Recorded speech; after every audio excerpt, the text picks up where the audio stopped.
Right, so when you get rich, will there be signs? Some people say they'll never tell anyone, but there will always be signs, like the Lamborghini parked in the driveway.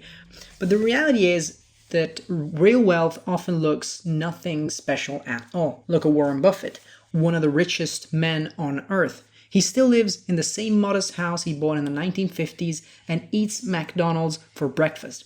Why is that? Because wealth isn't about proving anything. So let's talk about stealth wealth, which is being rich without making it obvious. Now, the first reason why you would do this is privacy. Basically, once people know you have money, you actually become a target. It doesn't even take organized crime. I mean, sometimes it's more ordinary. Like my parents, for example, they live in a big house, and whenever a contractor comes over for some work, prices magically go up. One time, for example, they needed air conditioners installed, and the quote was way higher than average, simply because the contractor saw the house and assumed they could pay more. Now, obviously, they didn't do it with them. But again, and again, obviously, this is not crime directly. It's definitely more of a unethical business practice, but it's there. But even the most basic criminal could see two cars parked next to each other. One is a Lamborghini and one is a 20-year-old Toyota. Which one do you think they're going to try to get in? Obviously, the Lamborghini. Now, another reason for stealth wealth is relationships. I mean, when people know that you're rich, you attract the wrong kind of attention. Fake friends, people with agendas, people who want something from you. But even genuine friends can't help but feel at least a little bit jealous. It's just human nature. And at work, flashing wealth can actually backfire. Co-workers might resent you and see you a little bit as out of touch or even treat you differently. So sometimes the best thing you can do for your relationship is actually not to make your financial situation known or part of the conversation. But obviously that's small scale compared to lottery winners. But statistics still show that a large percentage of them actually end up broke within a few years. And why is that? It's because everyone knows that they're rich, and suddenly the requests never stop. For example, they could ask you, can you help me? I'm really struggling. I just lost my job. I have this medical expense. And the requests keep piling up. And on top of that, people think that the money isn't actually earned, which it isn't. I mean, you didn't work for it. So the consequence is that they think that you don't actually deserve to keep it. So that combination actually destroys wealth faster than anything. Now, here's something that I've noticed. The more you can afford, the less you actually want to buy. You know, because when I was actually younger, I didn't have a job. I couldn't afford much. I just had to ask my parents to buy me things. I used to crave Apple products, you know, the latest iPhone, a MacBook Pro, and the iPad. The iPad was the big one, which my parents never actually bought. But now that I can easily buy all of them with my own money, I don't actually care unless they're actually useful to me. So, you know, that's the trap. People often spend money just to prove that they are no longer broke.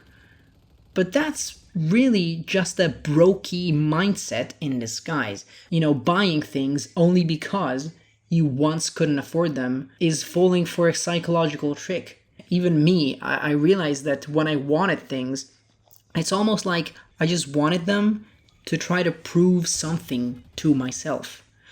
A smarter move is actually to hold on to your money, which I actually did when I had my own job, until you get used to seeing it in your bank account. Once you're comfortable with that, you actually build a good habit of saving money and not spending it, and you're way less likely to fall into a destructive spending habit that is actually, quite frankly, hard to unlearn. Now, one of the most valuable parts of stealth wealth is actually staying grounded. If you get caught up in possessions, you actually risk losing sight of what matters, because true fulfillment often comes from experiences like traveling, learning new skills, and spending time with people that you love.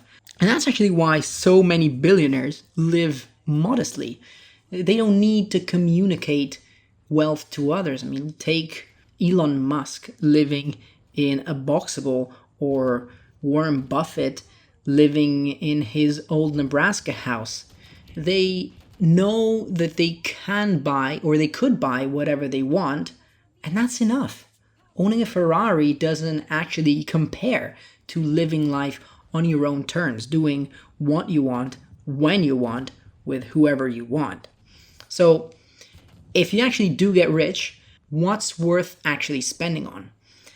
Well, here's what I would suggest.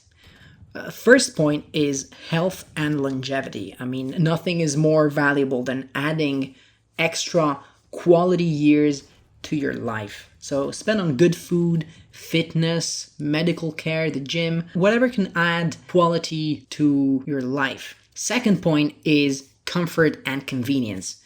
Great mattress, direct flights when you travel, a comfortable home, cozy, comfortable home. Things that make your daily life smoother.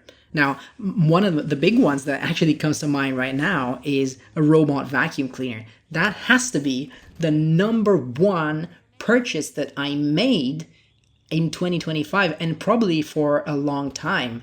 Matter of fact, I think that's one of the most underrated purchases people could make, a robot vacuum cleaner. It literally cleans every single day, vacuums and mops, without me having to lift a finger. It's just a no-brainer, and it costs only a limited amount of money. You don't have to call a cleaner every time, albeit it does only the floors, but it's incredibly like a no-brainer for me. So yeah, I digress there, but it is an incredibly convenient purchase. Third point is experiences and people. Spend on those. Invest in memories with family, friends, and these are things you'll look back on and you'll actually never forget. For example, I had a trip in LA with a couple years ago with my ex-girlfriend and one of my best friends. We rented a convertible Mustang, roamed around LA, and traveled up to Las Vegas with it. And frankly, that's one of the memories I will never forget.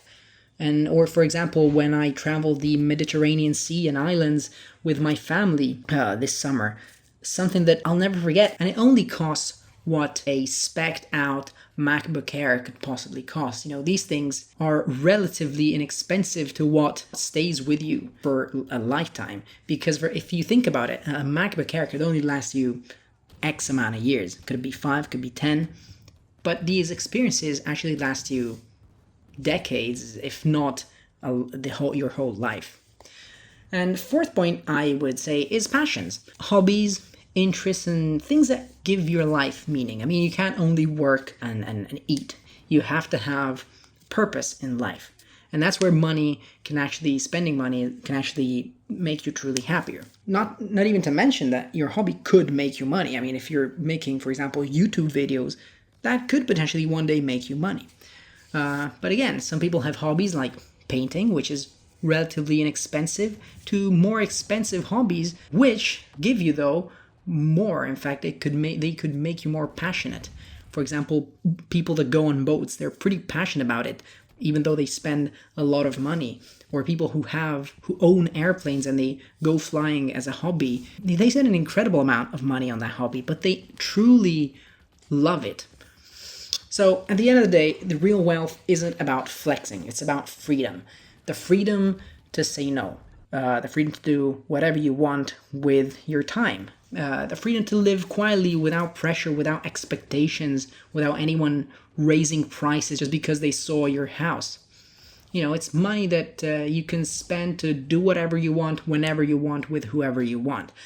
So it's basically fuck you money, So when you do get rich, tell no one. Live modestly, protect your privacy, and just deploy your money on things that truly matter. Because the less people know about your money, the richer you'll actually feel. Thank you for listening to this video, and I hope to see you in the next one. Bye-bye.